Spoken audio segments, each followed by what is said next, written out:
آپ کا ایمان ہمیشہ روز بروز زیادہ کرتا رہے. مولا آپ کا ایمان ہمیشہ سلامت رکھے. اپنے گھر کی مولا سیوا کرنے کی اعلیٰ ہمت آپ دے. مولانا حاضر امام آپ کو ظاہر باطن دیدار ہمیشہ نصیب کرے. انشاءاللہ مولا آپ کو سکھی کرے, آباد رکھے. اے جی کروں سروا تمہاری سیریو قائم سامی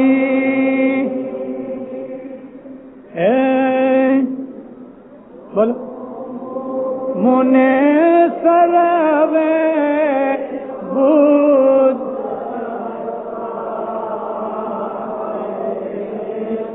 یا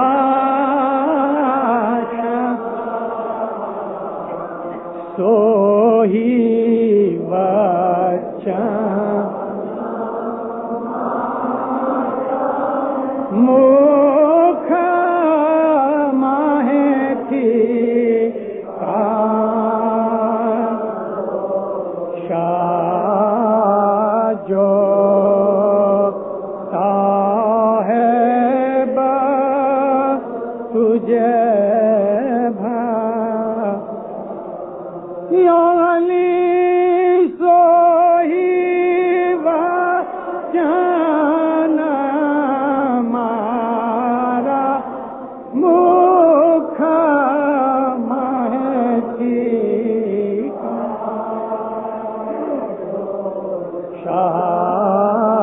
جو